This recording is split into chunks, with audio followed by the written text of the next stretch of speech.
Hueles a pintura barata, me dijeron al sacarme de la boda de lujo de mi hermana. Meses después, ese olor barato me consiguió un contrato millonario para decorar el hotel más exclusivo del país. Adivinen quién me llama ahora para pedir dinero. El mármol de la entrada estaba tan frío bajo las suelas de mis botas que sentí un escalofrío recorrer mi espalda, un presagio helado en medio del calor artificial de la casa de mis padres en la Ciudad de México. Siempre era así. Un calor que no calentaba, una luz que no iluminaba.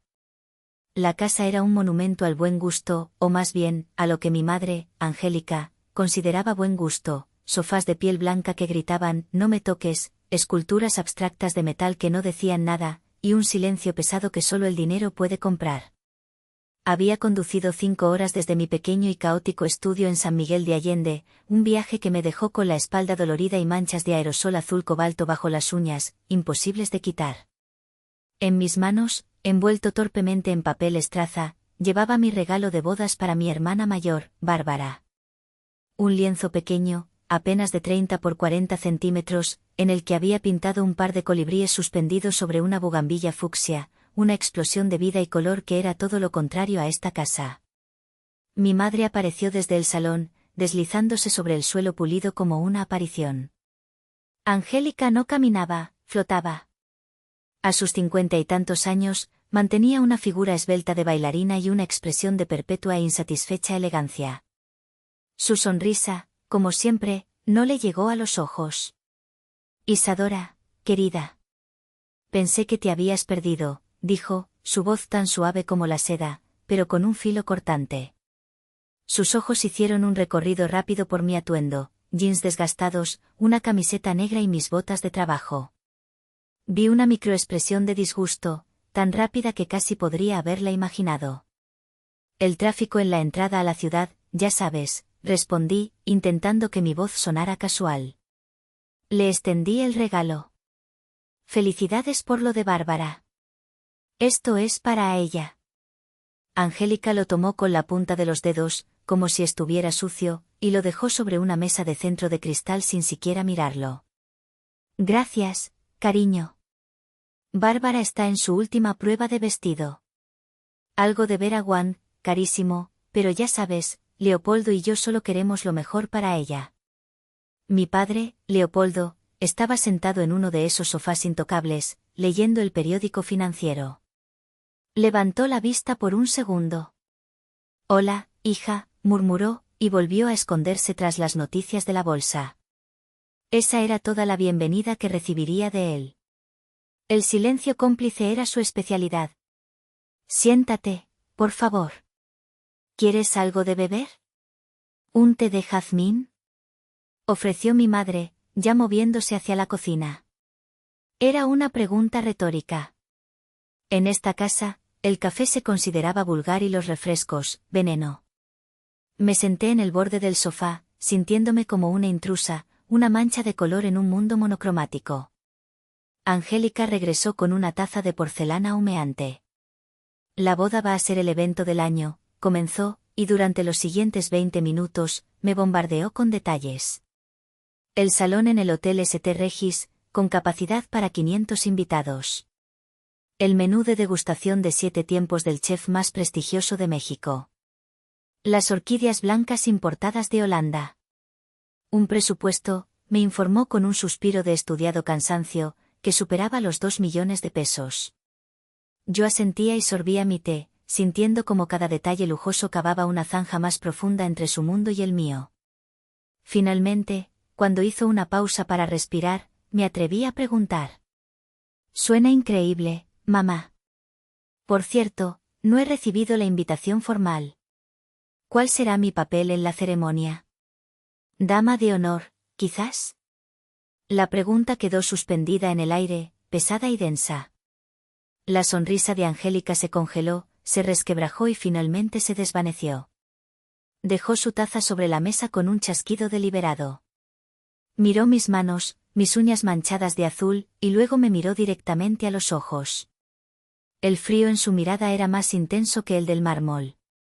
Isadora, dijo, y su voz ya no era suave, sino plana, metálica. Hemos estado hablando de eso, tu padre y yo. Y hemos decidido que sería, mejor, que no asistieras.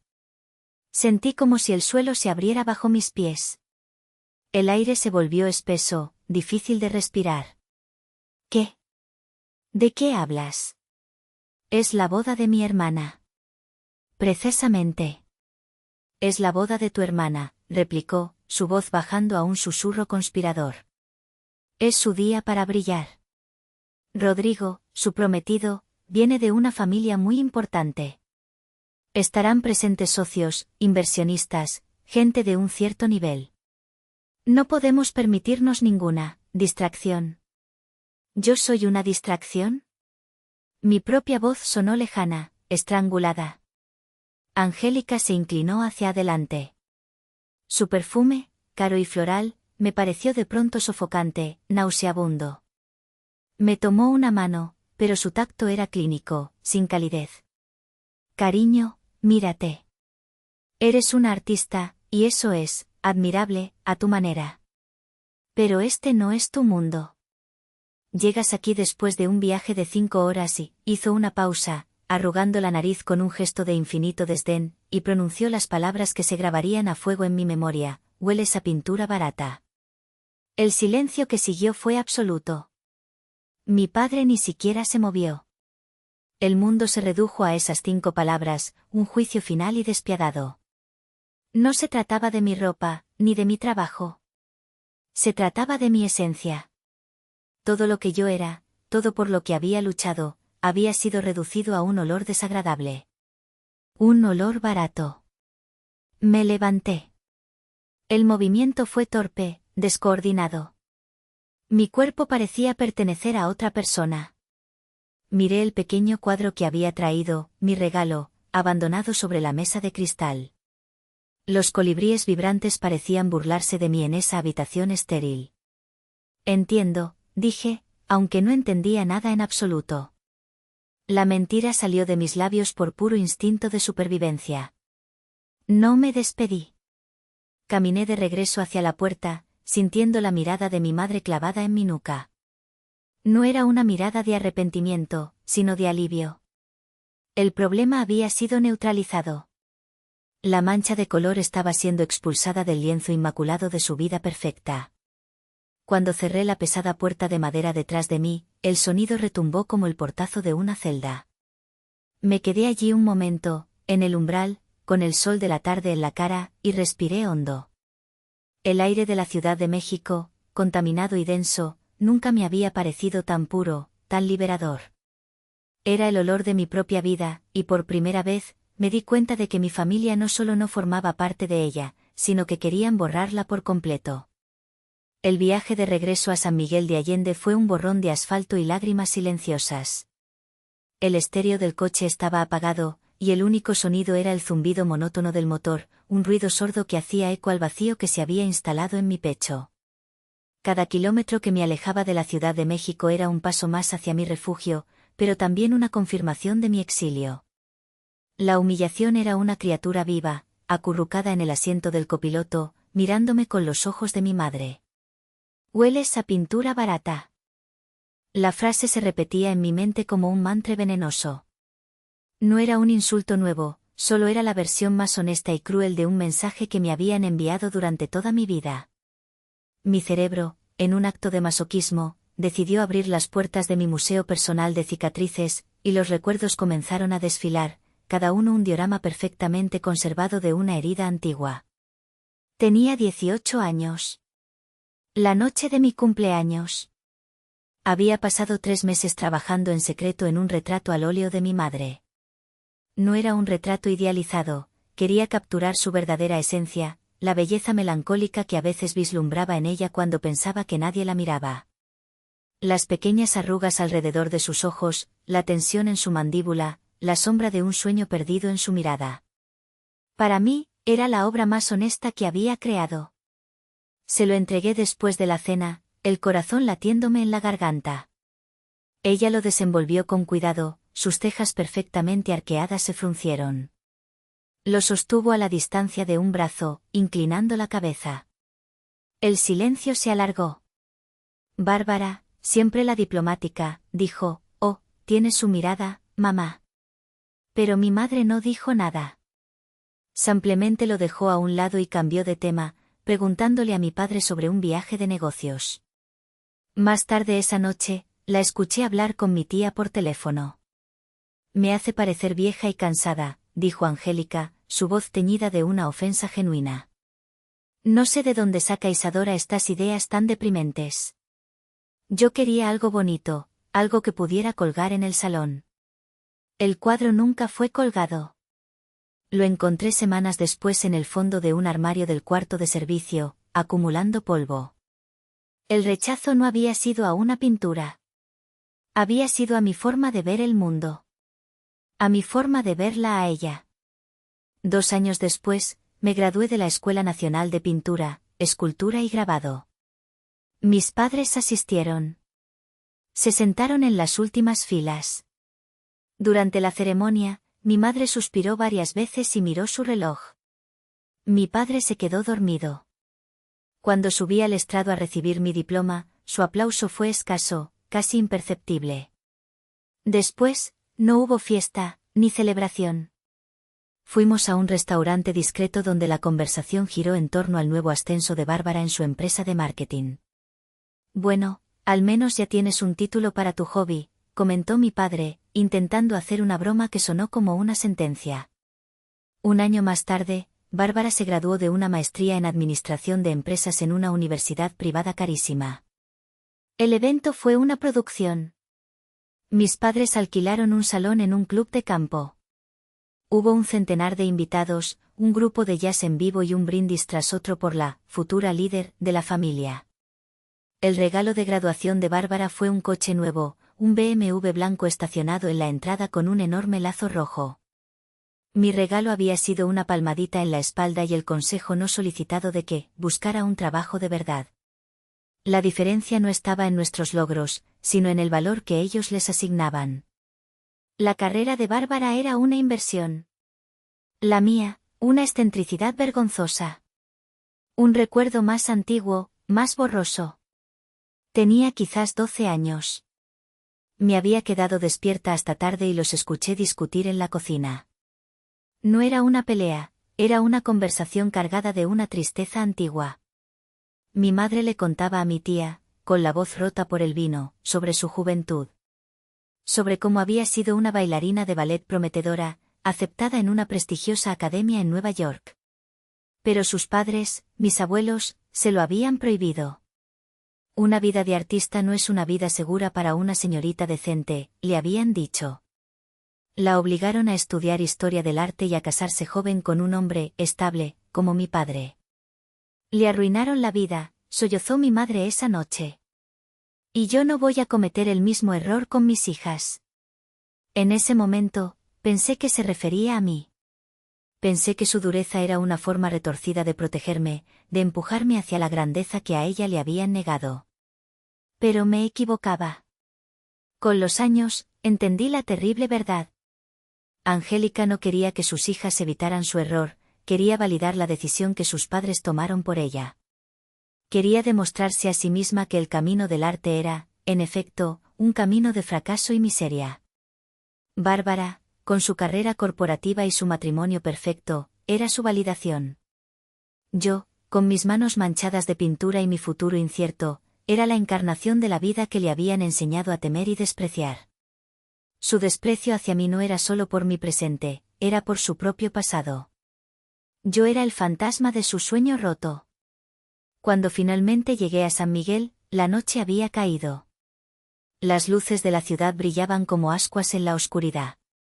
Estacioné frente a mi estudio, un pequeño espacio en la planta baja de un edificio colonial. Abrí la puerta y me recibió el olor familiar de trementina, óleo y pigmentos. El olor a trabajo. El olor a hogar. Me quité las botas, me serví un vaso de mezcal y me senté en el suelo de mi estudio, rodeada de mis lienzos a medio terminar, mis botes de pintura, mi caos creativo. Lloré. Lloré por la niña que pintó un retrato para su madre, por la joven que celebró su graduación en silencio, y por la mujer que acababa de ser exiliada de su propia familia. Lloré hasta que no me quedaron más lágrimas, solo el ardor en los ojos y el sabor amargo del mezcal y la traición en la garganta. Y en medio de ese silencio, una nueva sensación comenzó a brotar, pequeña pero feroz. Era rabia. Una rabia fría, clara y afilada. Se habían equivocado. Mi vida no era un hobby. Mi arte no era una vergüenza. Y mi olor no era el de la pintura barata. Era el olor de la creación. Y con ese olor, iba a construir un mundo tan vibrante y tan innegable que su pequeño universo de apariencias y mentiras se sentiría, por comparación, pálido y sin vida. Los días que siguieron a mi regreso fueron un borrón de trabajo febril. El dolor, en lugar de paralizarme, se convirtió en combustible. Ataqué un lienzo de 2 metros con una furia que nunca antes había sentido, canalizando la humillación en trazos violentos de negro y carmesí. Mi estudio se convirtió en mi santuario y mi campo de batalla. No respondía llamadas, no miraba mis redes sociales. El mundo exterior dejó de existir, solo éramos la pintura y yo, y un diálogo silencioso de rabia y creación. Fue Clara, mi mejor amiga, quien rompió mi aislamiento autoimpuesto. Apareció en mi puerta una tarde, con una bolsa de papel que olía a carnitas y 2 cervezas frías en la mano. Clara era mi ancla a la realidad. Gerente de una galería de arte local, tenía un ojo clínico para el talento y un detector de estupideces infalible. No has respondido mis mensajes en 3 días, Isadora. Empezaba a pensar que te habías unido a un culto o algo peor, que habías vuelto a la Ciudad de México, dijo, entrando sin esperar invitación. Dejé el pincel y me derrumbé en mi viejo sofá. Entre mordiscos de tacos y sorbos de cerveza, le conté todo. La humillación, las palabras de mi madre, la indiferencia de mi padre. Clara escuchó en silencio, su mandíbula apretándose cada vez más. Cuando terminé, dejó su taco a medio comer. Son unos monstruos, dijo, con una calma que daba más miedo que cualquier grito. Unos monstruos cobardes y narcisistas. Y lo peor es que ni siquiera son originales. Es el manual de la familia tóxica, capítulo 1. Pero duele, Clara. Duele como el infierno. Claro que duele. Te programaron desde niña para buscar su aprobación. Es como una adicción. Pero hoy, amiga mía, empieza tu desintoxicación. Su pragmatismo era un bálsamo.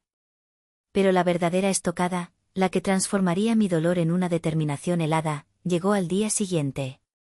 Mi teléfono vibró sobre la mesa. Era un número desconocido, pero el mensaje de WhatsApp tenía una foto de perfil que reconocí al instante, mi prima Jacinta, la cronista oficial de los chismes familiares. Isa, prima, ¿estás bien?, comenzaba el mensaje. Oye, no quiero meter cizaña, pero creo que tienes que saberlo. Tu tía Angélica y Bárbara están contando una historia, diferente. Mi corazón dio un vuelco. ¿Qué historia?, escribí, mis dedos temblando. La respuesta de Jacinta llegó en una serie de audios de WhatsApp, su voz cargada de un dramatismo delicioso para ella. Contó que, según la versión oficial, yo había llegado a la casa familiar exigiendo ser la dama de honor principal. Que cuando me explicaron que ese puesto ya estaba ocupado, había montado una escena terrible. Que había insultado el vestido de Bárbara, criticado el menú de la boda y, finalmente, en un ataque de envidia y celos artísticos, había declarado que la boda era un evento burgués y sin alma y que me negaba a participar. Habían contado que yo misma había decidido autoexiliarme por mi inestabilidad emocional. Escuché los audios 2 veces. El aire se escapó de mis pulmones. Esto era peor que la exclusión. Esto era un asesinato de mi carácter. No solo me habían borrado de la foto, sino que habían pintado una caricatura monstruosa en mi lugar para justificar el marco vacío. Estaban envenenando el pozo, asegurándose de que nadie en la familia o en su círculo social se atreviera a cuestionar mi ausencia. Me estaban aislando, no solo de un evento, sino de toda mi red de relaciones. Llamé a Clara, mi voz temblaba de una ira tan pura que era casi luminosa. Le leí los mensajes de Jacinta. Lo sabía, dijo Clara, su voz como el acero. Es la táctica de la tierra quemada. Te convierten en la loca para que nadie crea tu versión de la historia. Te están haciendo gaslighting a escala familiar. ¿Qué hago, Clara? ¿Llamo a todo el mundo? ¿Cuento mi verdad? No. No juegues su juego. Si lo haces, solo confirmarás su narrativa de que eres dramática. No puedes ganar una guerra de rumores contra Angélica, es una profesional. Tienes que cambiar el campo de batalla. ¿A qué te refieres? Isadora, tu verdad no está en lo que dices, está en lo que haces. Tu verdad está en esas paredes, dijo, y pude imaginarla señalando hacia mi estudio a través del teléfono. Deja que ellos se ahoguen en su propio veneno. Tú tienes trabajo que hacer. Tienes que construir un imperio tan grande, tan brillante y tan innegable que sus pequeñas mentiras parezcan lo que son, el patético chillido de gente pequeña y asustada. Usa el mismo arte que desprecian para humillarlos. Esa es la única venganza que vale la pena. Colgué el teléfono. La rabia se había transformado. Ya no era una emoción caliente y caótica, era fría, precisa, como la punta de un bisturí. Caminé hacia mi estudio. Miré el lienzo a medio pintar, el caos de colores. Ya no veía solo una pintura. Veía un arma. Veía mi manifiesto. La campaña de desprestigio de mi familia había sido diseñada para destruirme, para silenciarme. Pero cometieron un error fatal. No me destruyeron. Me dieron un propósito. Me dieron un enemigo. Y, lo más importante, me dieron una historia que contar. Y yo era una artista. Contar historias era lo que mejor sabía hacer. Solo que esta vez, no la contaría con palabras. La contaría sobre cada muro, cada lienzo, cada superficie que pudiera encontrar, y la contaría tan alto que su eco ahogaría sus susurros para siempre. Mientras mi familia se ocupaba en tejer su red de mentiras, yo me dediqué a tejer mi propia realidad con pintura y concreto. Me obsesioné. Dormía poco, comía de pie en mi estudio y mis únicas conversaciones eran con las figuras que emergían de las paredes. Pinté un mural en un callejón olvidado, transformando un rincón sórdido en una capilla de colores vibrantes. Lo hice gratis, solo por la necesidad de sacar el veneno de mi sistema. La gente del barrio empezó a hablar, a tomar fotos. Pequeñas ondas en un estanque. Una tarde, mientras limpiaba mis pinceles, mi teléfono sonó. Era Clara. ¿Estás sentada? Preguntó, su voz vibraba de emoción. Estoy de pie, cubierta de pintura. ¿Qué pasa? Un blog de arte bastante influyente, México Contemporáneo, acaba de publicar un artículo sobre la escena del arte emergente en San Miguel. Y adivina qué foto han puesto en la portada. Mi corazón se detuvo. No. Sí. Tu mural del callejón. Lo llaman Resurrección en la calle del olvido. Te están comparando con los grandes, Isa. Dicen que tienes la fuerza de Orozco y el alma de Frida. Me senté en el suelo, mis piernas de repente débiles. Busqué el blog en mi portátil. Y allí estaba. Mi trabajo. Mis colores, mi furia, mi dolor, expuestos para que todo el mundo los viera. Y la gente no veía a una loca inestable. Veían arte. Las ondas se convirtieron en una marea. Recibí algunos correos electrónicos, un par de pequeñas comisiones. Nada que cambiara mi vida, pero eran validaciones, pequeñas luces en la oscuridad. Y entonces, una semana después, llegó el correo electrónico que lo cambió todo. El remitente era la oficina de Eliseo Morales. Don Eliseo Morales. Incluso yo, en mi burbuja artística, sabía quién era. Era una leyenda. Un hotelero visionario que había redefinido el concepto de lujo en México. Sus hoteles no eran solo lugares para dormir, eran experiencias, obras de arte habitables. Que su oficina me contactara era el equivalente a que el Vaticano llamara a un pintor de iglesias de pueblo. El correo era breve y formal. don Eliseo había visto mi trabajo y deseaba concertar una reunión para discutir un posible proyecto en su nuevo hotel insignia en la Riviera Maya, el Sol Eterno. Leí el correo 5 veces. Pensé que era una broma. Le llamé a Clara, quien gritó tan fuerte que tuve que alejar el teléfono de mi oído. «Esto es, Isadora. Este es el cambio de juego», exclamó. «No la riegues. Ponte algo que no tenga pintura». 2 días después, estaba sentada en la suite de un hotel en San Miguel, esperando a don Eliseo. El hombre que entró no era el magnate ostentoso que esperaba. Era un señor de unos 70 años, con unos ojos amables y tristes, y un traje impecable pero sin pretensiones. Había una calma en él, una gravedad que llenaba la habitación. Hablamos durante 1 hora. No me preguntó por mi currículum ni por mis clientes anteriores. Me preguntó por mis colores. Me preguntó qué sentía cuando pintaba. Me preguntó por la historia detrás del mural del callejón. «Esa pared», dijo, mirando una foto del mural en su tableta. «Tiene rabia. Pero también tiene una esperanza feroz. Es la flor que crece en la grieta del pavimento». Me encontré contándole, no la historia de la boda, sino la sensación de ser invisible, de que tu pasión sea despreciada. No mencioné a mi familia, pero ellos estaban en cada palabra que decía. Él escuchó, asintiendo lentamente. Cuando terminé, se quedó en silencio por un largo momento, mirando por la ventana. «Mi hija, Sofía», dijo finalmente, su voz apenas un susurro, ella también era artista. Una escultora. Tenía un talento extraordinario. Podía ver el alma de las cosas. Pero mi exesposa, su madre, nunca lo entendió. Lo llamaba, su desorden. La presionaba para que estudiara derecho, para que se casara con un buen partido.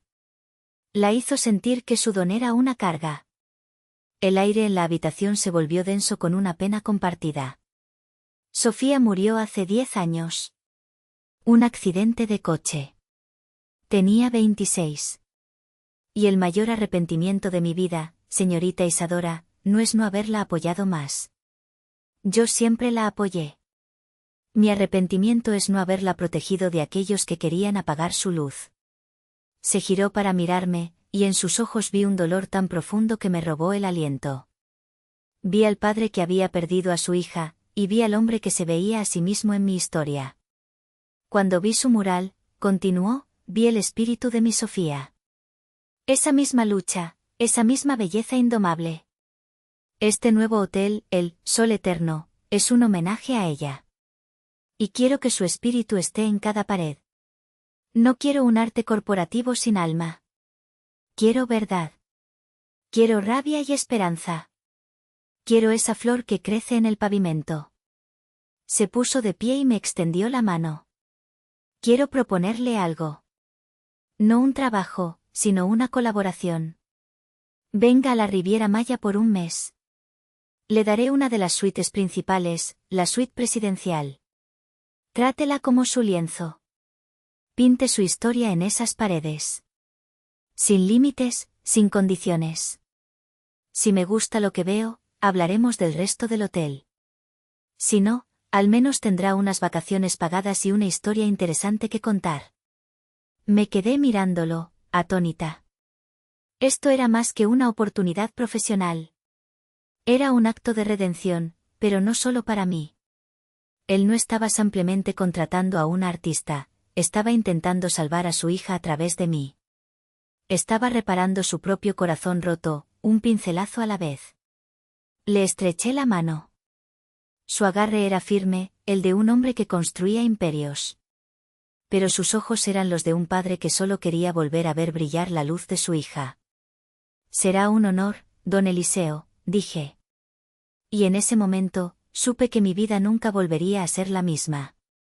La oportunidad no había llegado a pesar de mi dolor. Había llegado gracias a él. La suite presidencial del Sol Eterno era más grande que todo mi apartamento y estudio juntos. Tenía una terraza privada con una piscina infinita que se fundía con el azul turquesa del Caribe.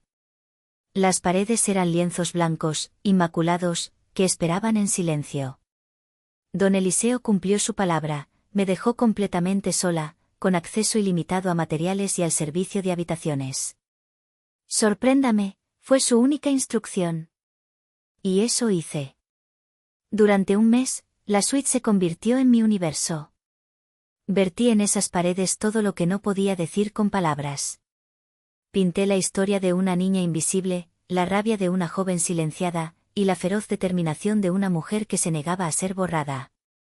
Usé la técnica del aerosol con la delicadeza del pincel, fusionando la energía cruda del arte callejero con la mitología de la cultura maya, creando jaguares de neón que acechaban en selvas de patrones geométricos y diosas antiguas que lloraban lágrimas de oro. Era mi confesión, mi declaración de guerra y mi carta de amor a mí misma. El último día, don Eliseo vino a ver el resultado. Entró en la suite y se quedó en silencio.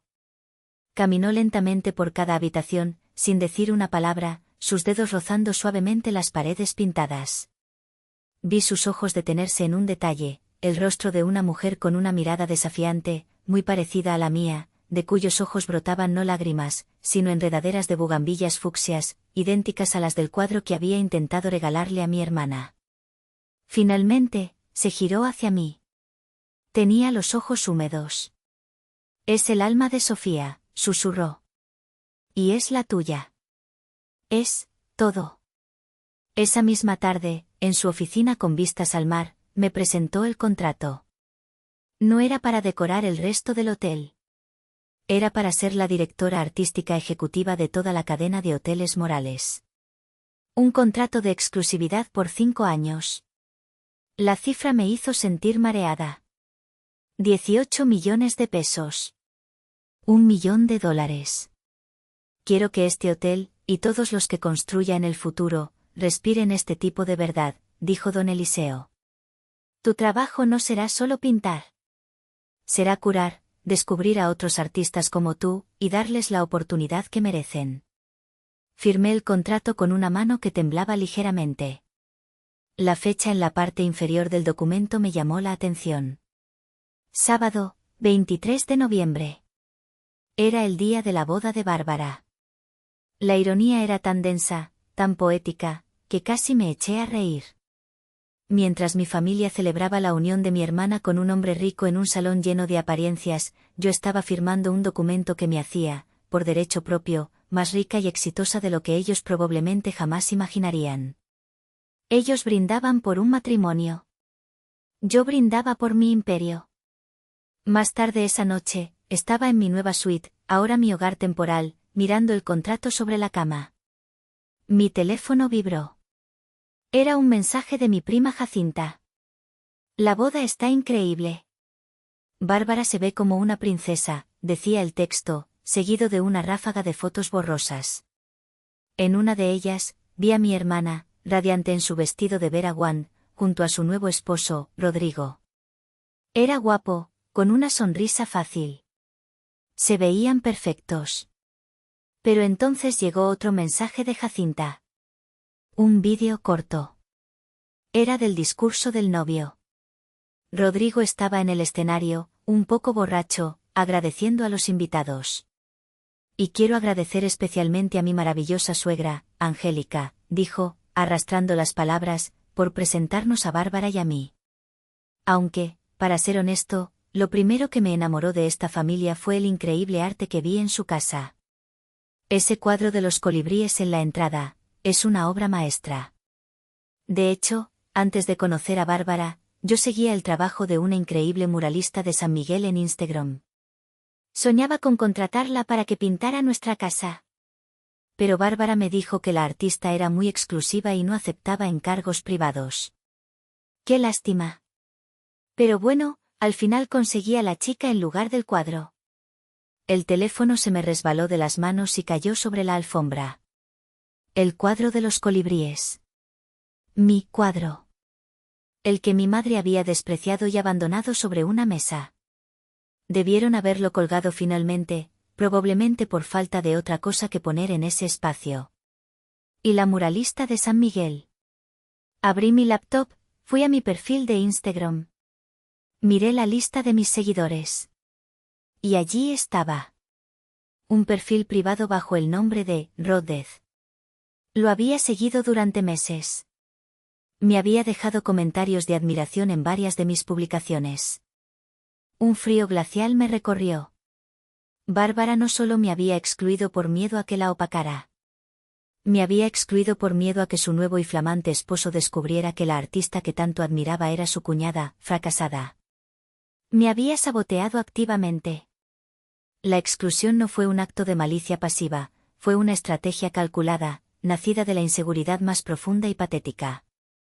Pensó que estaba protegiendo su premio, sin darse cuenta de que el verdadero premio, el talento que su propio esposo codiciaba, lo tenía yo. Miré por la ventana hacia el mar oscuro. La rabia que sentí antes era un juego de niños comparada con esto.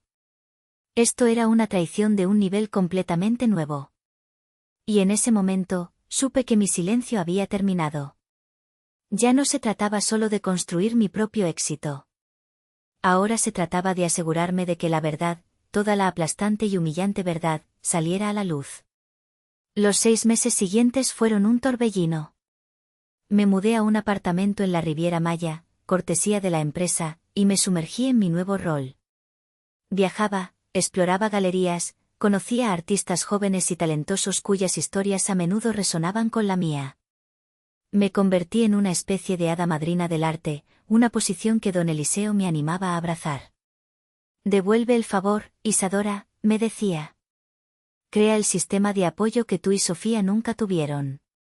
Mi trabajo en el Sol Eterno se convirtió en la comidilla del mundo del diseño y el lujo. La inauguración oficial del hotel fue un evento que eclipsó cualquier boda. Asistieron celebridades, críticos de arte de Nueva York y editores de las revistas más importantes. Y el centro de todo era yo. Mi historia, la de la artista callejera descubierta por un magnate con el corazón roto, era irresistible. La revista Vogue México me dedicó un reportaje de 8 páginas. Me llamaron la rebelde del lujo. Architectural Digest publicó un especial sobre el hotel, describiendo mi trabajo como el nuevo paradigma de la hospitalidad, donde cada pared cuenta una historia. Mi rostro, antes oculto tras el anonimato de mis murales, estaba ahora en todas partes. De mi familia, no supe nada. Silencio total.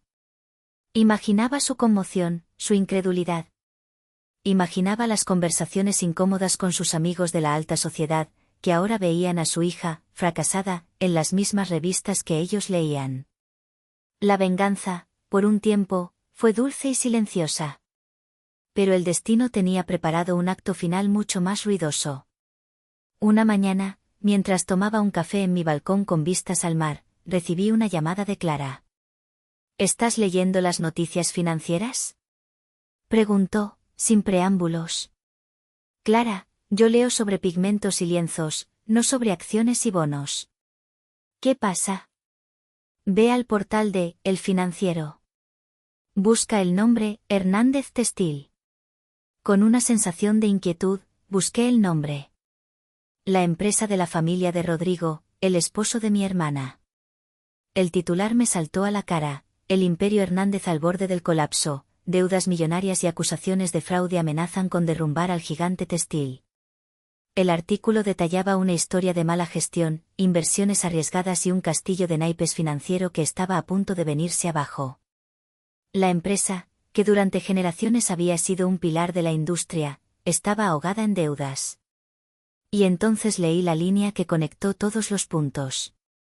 Fuentes cercanas a la familia afirman que la extravagante boda del heredero, Rodrigo Hernández, con Bárbara, la hija de un conocido ejecutivo, el pasado noviembre, fue un último y desesperado intento de mantener las apariencias y atraer a nuevos inversionistas.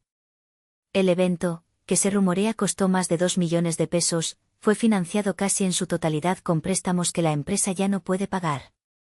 Dejé caer el teléfono sobre la mesa. La risa que brotó de mí fue amarga, casi histérica. La boda perfecta. El matrimonio de cuento de hadas. Todo había sido una farsa. Un montaje. Una burbuja de apariencias tan frágil como las mentiras que la sostenían. Habían construido un altar de opulencia sobre un abismo de deudas, y ahora todo se estaba derrumbando. La ironía era tan cruel, tan poética, que parecía escrita por un dios vengativo. Me habían excluido de su celebración de riqueza falsa por miedo a que mi éxito real los opacara. Y ahora, su riqueza falsa se había evaporado, mientras que mi éxito real era la comidilla del país. Me habían llamado pintura barata, pero su vida entera resultó ser una imitación de lujo, una falsificación. Mi teléfono empezó a vibrar sin parar. Mensajes de Jacinta, de tías lejanas, de gente que no había hablado conmigo en años. ¿Viste las noticias? ¿Es verdad lo de Bárbara? ¡Qué escándalo! El circo mediático estaba en pleno apogeo. En medio de todo ese caos, tomé una decisión. Durante meses, había mantenido mi historia personal en privado, hablando en entrevistas solo sobre mi arte. Pero ahora, las piezas estaban en su lugar.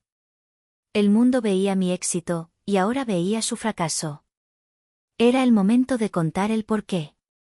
Contacté a la periodista que había escrito el artículo de Vogue. Le dije que estaba lista para contar la historia completa. La historia de cómo mi familia me había despreciado. La historia del olor a pintura barata. La historia de la exclusión y el sabotaje. La gente tiene que saber, le dije, mi voz firme, que el verdadero lujo no es lo que puedes comprar, sino lo que eres capaz de crear. Y la verdadera pobreza no es la falta de dinero, sino la falta de integridad. La periodista, oliendo la historia del año, aceptó de inmediato. La entrevista se programó para la semana siguiente. La tormenta perfecta estaba a punto de desatarse. Y yo no iba a buscar refugio. Iba a salir a la calle, con mis botes de pintura, y a bailar bajo la lluvia. La entrevista se publicó un domingo. Fue una bomba. El titular ocupaba media portada de la sección de estilo de vida, la artista del $1.000.000 y la familia que la llamó, pintura barata. Conté mi historia con una honestidad brutal, sin adornos.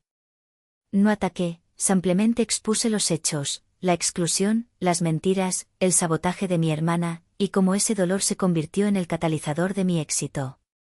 La historia, yuxtapuesta con el escándalo financiero de la familia de mi hermana, era devastadora. Pintaba un retrato no solo de mi triunfo, sino del colapso moral de un mundo obsesionado con las apariencias. La reacción fue instantánea y masiva. Mi historia se volvió viral. La gente no solo veía a una artista exitosa, sino a una superviviente. Me llovieron mensajes de apoyo de extraños que compartían historias similares de rechazo familiar. Me convertí, sin buscarlo, en un símbolo de resiliencia. Y entonces, el martes por la mañana, mi teléfono sonó. Era un número desconocido, pero sabía exactamente quién era. Respiré hondo y contesté. ¿Bueno? El silencio al otro lado de la línea fue largo. Luego, una voz que apenas reconocí, frágil y rota.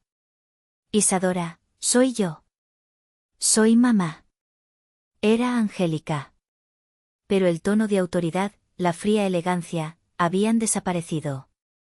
Sonaba como una mujer mayor, una mujer derrotada. Hola, mamá, respondí, mi voz era neutral, tranquila. La calma que sentía era real, y eso me sorprendió. Ya no había rabia, ni dolor. Solo una distancia inmensa. He visto el artículo, tartamudeó. No entiendo por qué has hecho esto. Exponernos así, a tu propia familia. Yo no los expuse. Simplemente conté mi verdad. La misma verdad que ustedes intentaron enterrar con mentiras. Hubo otro silencio. Podía oír su respiración temblorosa. Tu padre, no ha salido de su despacho en 2 días. Nuestros amigos ya no nos contestan el teléfono. Bárbara, oh, Dios, Bárbara. ¿Qué pasa con Bárbara? Pregunté, más por un vestigio de costumbre que por una preocupación real. Rodrigo la ha dejado. Con el escándalo de su familia y ahora esto, dijo que no podía soportar más humillaciones. Se ha ido. Y la casa, el coche, todo era alquilado, Isadora. Todo era mentira. Ella no tiene nada. Está aquí, en su antigua habitación, y no para de llorar. Imaginé la escena, mi hermana perfecta, la princesa del cuento de hadas, despojada de su castillo y su príncipe. Imaginé a mis padres, atrapados en su palacio de mármol frío, ahora una prisión de vergüenza. Debería haber sentido algo, una punzada de satisfacción, de triunfo. Pero no sentí nada. Era como ver una película sobre gente que una vez conocí. Lo siento por ella, dije, y lo decía en serio. Sentía lástima por la mujer vacía en la que se había convertido, pero no sentía ninguna obligación hacia ella. Necesitamos ayuda, Isadora, la voz de mi madre se quebró en un sollozo. El negocio de tu padre, con el escándalo de los Hernández, ha perdido a sus principales inversores. Estamos al borde de la ruina. Necesitamos dinero.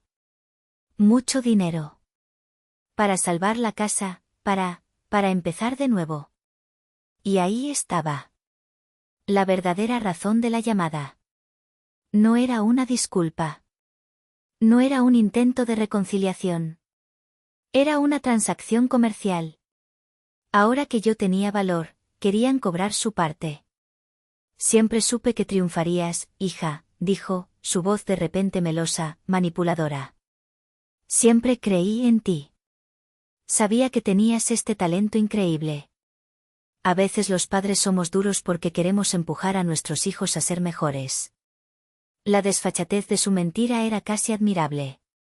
Se estaba reescribiendo la historia en tiempo real, tratando de convertir años de abuso emocional en un acto de amor duro. Me levanté y caminé hacia el balcón de mi apartamento. El sol del Caribe calentaba mi piel, y el mar se extendía ante mí, infinito y azul. ¿Cuánto necesitas, mamá? Pregunté, mi voz era suave. Pude sentir su alivio a través del teléfono, una oleada de esperanza. No lo sé exactamente, quizás, 5 millones de pesos. Para empezar. Sé que es mucho, pero para ti ahora. La interrumpí, mi voz seguía siendo suave, pero ahora con un filo de acero. No, mamá. No me has entendido. No te preguntaba cuánto dinero necesitas. Te preguntaba cuánto valor le pones a tu disculpa. ¿Cuánto vale que admitas que te equivocaste? ¿Cuánto vale que reconozcas el daño que me hiciste? Se quedó sin habla. ¿De qué estás hablando? Estoy hablando de que el dinero no puede comprar el perdón. Y ciertamente no puede comprar mi ayuda. Has pasado toda mi vida diciéndome que mi trabajo, mi pasión, mi esencia, no valían nada. Y ahora que ese nada se ha convertido en algo que codicias, vienes a mí. La respuesta es no. Pero, somos tu familia. Gritó, la desesperación rompiendo su fachada. Una familia no hace lo que ustedes hicieron. Construí mi éxito, no gracias a ustedes, sino a pesar de ustedes. Y no voy a usar los frutos de mi lucha para salvarlos de las consecuencias de sus propias elecciones. Y entonces, dije las palabras que había necesitado decir toda mi vida, las palabras que me liberarían para siempre.